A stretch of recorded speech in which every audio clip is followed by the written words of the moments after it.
Late Night Health continues. You may be able to hear it in the background. There are beautiful birds here in the Wayne Mansion studios.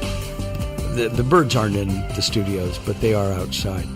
Our guest is Gary Stuart. He's a constellation facilitator. He's a magnificent facilitator. He's a wonderful friend, a very nice man, and we enjoy having him on the show. Gary, before we continue with our discussion, what's your website? Sure. I have an updated website. The shortest one to get to quickest is www.GaryStewartHealing.com. Gary Stuart. You go ahead. Stuart healing.com. We upgraded everything with videos and everything to explain things better. Oh, good. Good. So we'll be looking forward to that. GaryStewartHealing.com. Yes. What can, if somebody experiences, now we have not only birds, we have dogs. Which is fine. We have a very we're a pet friendly radio show. We like pets. Gary lives. You don't mind me telling you live in the desert. Yeah. I just moved to Rancho Mirage from L.A. Do you have animals coming into your backyard at all? No, unless they have a security pass. Actually, yes, we do have Canadian geese who just left for the colder climate. They said enough of this heat, so they flew. Oh, that's interesting. They didn't have their passport, so I don't know how they got over the border, but I don't know how they got in here. But I have to mail the president to see how we have illegal Canadian geese. Squatting on American soil off season. I think that's a worthwhile cause. Exactly. We'll put those geese in cages, then we'll be safe. Oh, brother.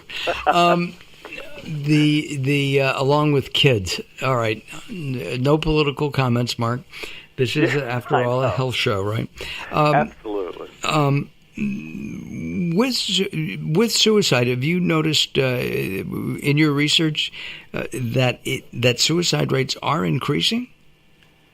Oh, yeah. Well, it's in the media all the time. Yeah. So I think the sad thing is, in the way they're advertising it as an alternative. I mean, that's the double-edged sword of media. They're advertising it as an alternative if things get bad. Well, and that's what they're saying in some of the reports. Well, if a star does it and their life is that miserable and they're millionaires, well, I can't even make my rent, so why should I stick around? You know what I mean? So in a way, it sets a bad precedent. But at the same time, we have a right to know. Exactly. I know it's a double-edged sword. Like with Robin Williams, the funny thing is, the month before it happened, I was looking at the L.A. Times, and they had his French wedding cake Sonoma County mansion for sale for like $25 million. And I looked at that beautiful mansion, almost like turquoise marble, in the middle of, on Silverado Trail there in Napa. Right. And I just got a twinge in my stomach. I said, something's not right here. And that was like a month before he died. And part of his depression was that he had to make all these alimony payments to 3 or 4 wives. And he was doing the Snickers commercial, which for a man of that talent to do the Snickers commercial was such a, like he was losing his A-list shine. And part of that led to his depression, that it wasn't how it was in the 90s and the early 2000s, and it was just... and a great actor. He was a great actor. Oh, fantastic dramatic actor and comedic as well. So all of that, they said, fed his depression and the antidepressants. Then, of course, with the medical diagnosis, that just tipped him over the edge. But I still say, what if he was either in serious therapy, or maybe they're giving the wrong doses of antidepressant medication that are over-medicating them to the point where it really triggers the suicide effect of the, what do they call it, SSRI inhibitors, serotonin uptake inhibitors. Well, at the same time, you have, as you mentioned earlier, Prince and Michael Jackson. They didn't actually commit suicide. They just took too much of medication.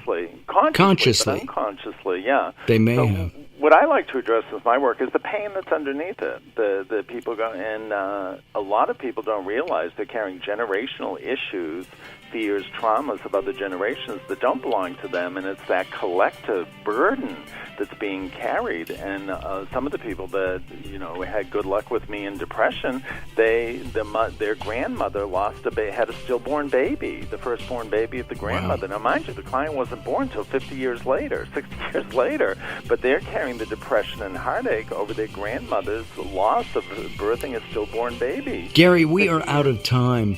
You will be back. We know that you will. Yes. We'll have another Big topic subject. With a good subject and a sad subject. Yes. We are out of time. Gary Stuart, by the way, you can find him at GaryStewartHealing.com. I'm Mark Alyn for the Insane Daryl Wayne. Thank you very much for listening. Have a good week. Have a great week. Most importantly, have a healthy week. We'll see you next time, everybody.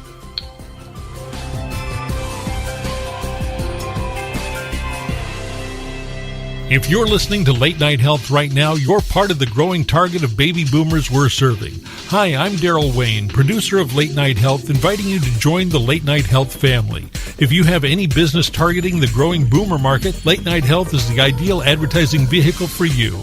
From vitamins to insurance, alternative health to Western-style medicine, Late Night Health caters to the growing population of those over 40 years old. This vibrant demographic has expendable income to fight aging, purchase travel, take care of aging parents, or just have fun. Find out about the advertising opportunities with Late Night Health. Call us at 805-391-0308. That's 805-391-0308, or email us at info@latenighthealth.com. That's info@latenighthealth.com. Join Late Night Health as we empower people to take charge of their own health care. Call now at 805-391-0308. That's 805-391-0308.